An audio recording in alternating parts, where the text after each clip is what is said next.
तो अभी हम आ गए हैं एस्प्रेसो की ड्राइविंग सीट पे और बात करते हैं क्या कुछ है इसकी ड्राइविंग सीट पर से। सबसे पहले इसकी चाबी चाबी कुछ इस टाइप की मिलती है। टॉप एंड में एक ही आपको रिमोट की मिलती है, एक नॉर्मल की मिलती है। इसमें लॉक और अनलॉक सिर्फ दो ही बटन आते हैं। बाकी मैं आपको दिखा दूं, मैंने गाड़ी को ऑलरेडी मोर देन 3000 चला दिया है और उसके बाद मैं आपको ये रिव्यू दे रहा हूँ। तो ये जो मेरे कुछ इम्प्रेशंस और मेरी जो कमेंट्स रहेगी वो इसके प्रैक्टिकलिटी पर ही रहेगी। अभी मैंने गाड़ी को शुरू कर दिया है और आप देख सकते हो कि जब गाड़ी आइडल है तो कोई भी वाइब्रेशंस नहीं है, कोई भी साउंड नहीं है, एकदम साइलेंट है। तो चलिए अभी चलाते हैं इस गाड़ी को और देखते हैं क्या कुछ है। तो गाड़ी को स्टार्ट करने से ही एक बात आपको पता चलेगी कि जब आप इसको इनिशियली पिकअप लेते हो तो गाड़ी में ज़रूर वाइब्रेशन है। आपको ये फील होगा कि आप एक 3 सिलेंडर कार को ड्राइव कर रहे हो, पर वो वाइब्रेशन से वो सिर्फ इनिशियल पिकअप के दौरान ही रहने वाला है। उसके बाद जब आप ऑलमोस्ट 70,000 आरपीएम और 2000 आरपीएम तक जाओगे और उसको क्रॉस करोगे अराउंड, मैं बोल रहा हूँ क्योंकि इसमें कोई टेकोमीटर नहीं दिया गया है, तो उसके बाद वाइब्रेशन ख़त्म हो जाता है। आपको पता ही नहीं चलेगा कि आप एक 3 सिलेंडर इंजन चला रहे हो। अभी वाइब्रेशन की बात कर ही रहे तो बात कर लेते हैं इसके नॉइज़ के बारे में भी।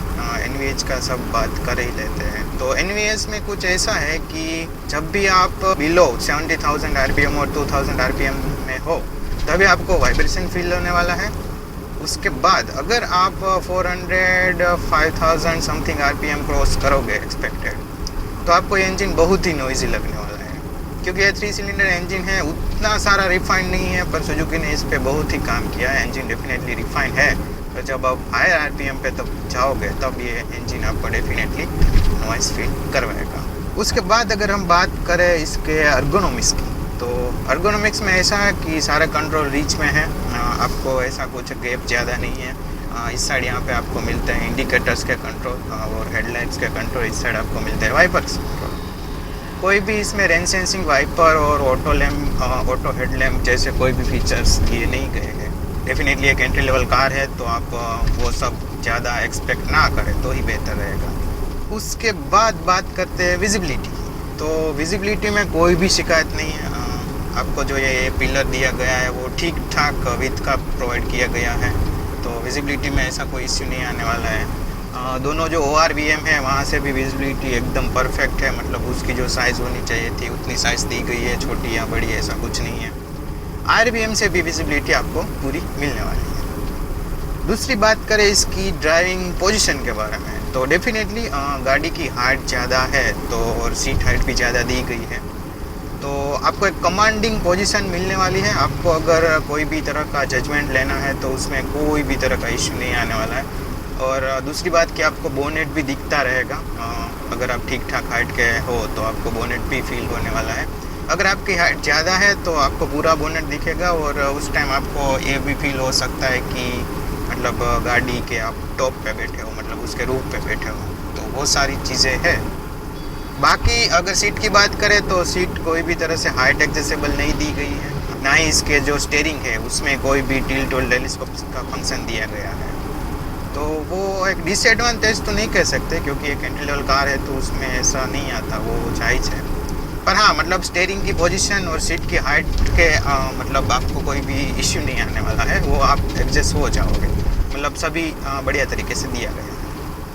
मेरे को एक शिकायत है उससे सबसे बड़ी, वो है इसके ब्रेकिंग से। क्यों? क्योंकि 165 17R14 के जो टायर है वो इसकी ब्रेकिंग के साथ कोई भी तरह की हेल्प नहीं कर सकते। मतलब इसकी ब्रेकिंग बहुत ही ख़राब है। मैं आपको बोलूँ, अगर आप 50 और 60 की स्पीड में जा रहे हो और आपको कोई सडन ब्रेकिंग करनी पड़ रही है, कुछ ऑब्स्टिकल आ जाता है और आपको ब्रेक लगानी है, तो डेफिनेटली आप जो सोच रहे हो कि मैं इतना डिस्टेंस में मेरी कार को स्टॉप कर दूंगा, तो इस टायर के साथ वो नहीं हो पाने वाला है।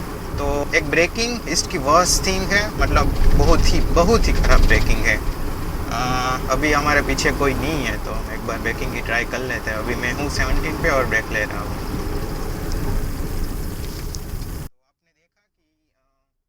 समहाउ पता नहीं क्यों पर इस टाइम व्हील स्पिन नहीं हुआ। बाकी इस गाड़ी व्हील है उसको स्कीड कर लेती है और व्हील स्पिन होने की वजह से आप जितना चाहते हो उतने डिस्टेंस पे गाड़ी स्टॉप नहीं होती है।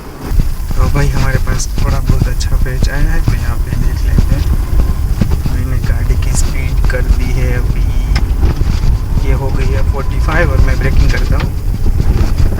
ये देखो टायर है वो काफ़ी स्लीप हुए हैं और अभी हमारी स्पीड जाके आ गई है 15 पे। तो ऐसा नहीं है कि ये रोड कुछ ऐसे है तो ब्रेकिंग में मदद नहीं मिल रही है, पर डेफिनेटली इसके जो ब्रेक्स है वो वर्स्ट है।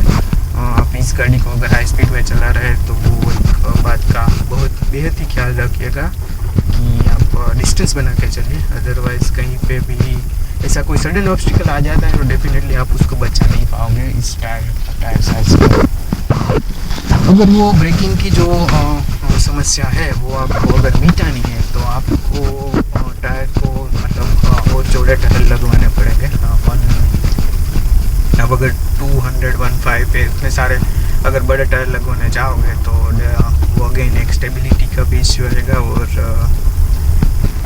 वो माइलेज में भी थोड़ा बहुत चेंज आने वाला है, माइलेज इतनी अच्छी नहीं मिलने वाली है। उसके बाद अगर बात करें इसकी नाइट विजिबिलिटी के बारे में, तो नाइट विजिबिलिटी में कुछ ऐसा है कि ये गाड़ी जो है वो उतना कुछ खास परफॉर्म नहीं करती है नाइट में, क्योंकि जो इसके हेडलैम्प्स है वो H4 के दिए गए हैं और एक ही हेडलैम्प है जहाँ पे हाई बीम और लो बीम दोनों का ऑप्शन है।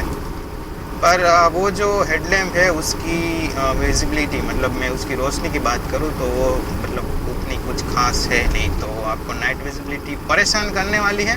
पर ऐसा भी नहीं है कि ये मतलब इसके जो इनबिल्ट जो हेडलैम्प्स आते हैं उनके साथ आप ड्राइव नहीं कर पाओगे। उसके बाद अगर हम बात करें इसके सस्पेंशन की, तो सस्पेंशन इस गाड़ी के लाजवाब है। अब आपको जरा सा भी एहसास नहीं होने वाला है कि आप एक एंट्री लेवल गाड़ी के सस्पेंशन मतलब एंट्री लेवल गाड़ी में बैठे हो और इसके सस्पेंशन आपको मतलब अच्छा फील नहीं हो पा रहा है। मैं एक बार यहाँ से यू टर्न ले लेता हूँ, उसके बाद हम बात करते हैं सस्पेंशन के बारे में। हाँ, तो अगर हम सस्पेंशन के बारे में बात करें तो मतलब बहुत ही बढ़िया काम करते हैं। सस्पेंशन आपको सॉफ्ट दिए गए हैं, हार्ड सस्पेंशन वाली कोई बात नहीं है इसमें।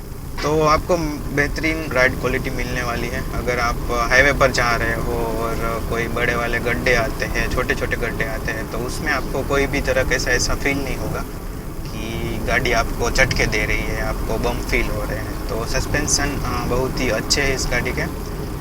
उतने भी सॉफ्ट नहीं है कि लाइक टाटा के जो सस्पेंशन होते हैं वो कमाल के होते हैं, आपको जरा भी गड्ढे फील नहीं होते हैं। तो यहाँ पे वो बात नहीं है, पर सस्पेंशन काफ़ी सॉफ्ट दिए गए हैं और सॉफ्ट सस्पेंशन की वजह से आप देख सकते हो कि गाड़ी में बॉडी रोल भी है, बहुत ही ज़्यादा बॉडी रोल है। ऐसा नहीं है कि नहीं है, बहुत ही ज़्यादा बॉडी रोल है। उसके बाद अगर हम बात करें स्टेबिलिटी के बारे में, तो स्टेबिलिटी में कोई भी इशू नहीं है। अगर आप 120 पे हो, मोर देन 120 कर रहे हो हाईवे पर, फिर भी आपको स्टेबिलिटी में कोई भी इश्यू नहीं आने वाला है।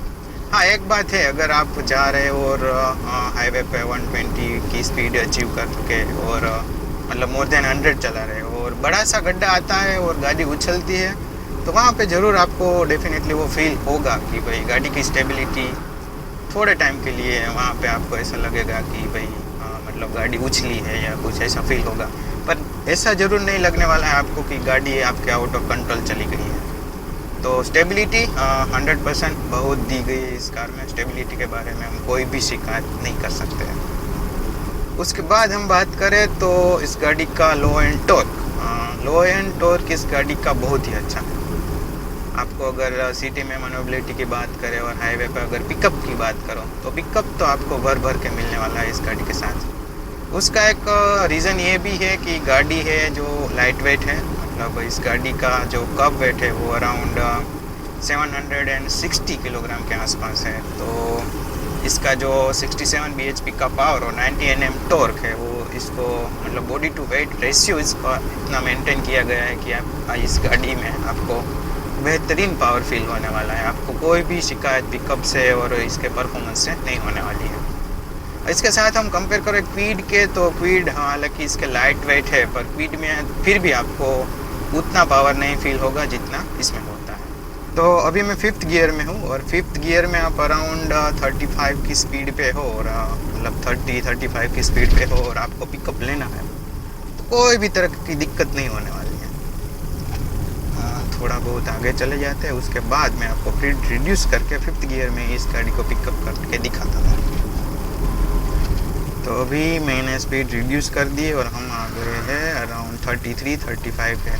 अभी मैंने 5th गियर में गाड़ी उठाई, आराम से गाड़ी उठ गई है। थोड़े बहुत वाइब्रेशन लिए हैं क्योंकि डेफिनेटली आरपीएम वो बिलो मतलब 70,000 तो चले गए हो गए, 50,000 70,000, तो वहाँ पे डेफिनेटली वो वाइब्रेशंस है।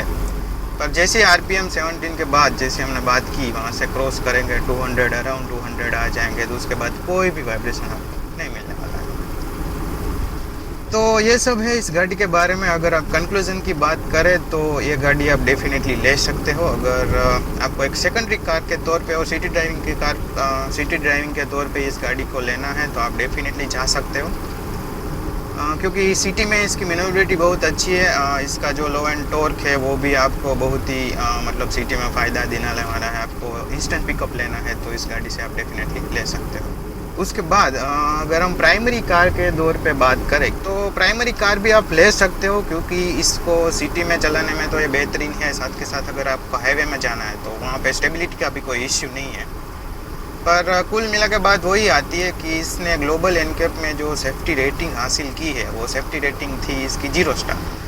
तो अगर आप सेफ्टी से कॉम्प्रोमाइज़ कर सकते हो तो आप डेफिनेटली जा सकते हो एज ए प्राइमरी कार के तौर पे।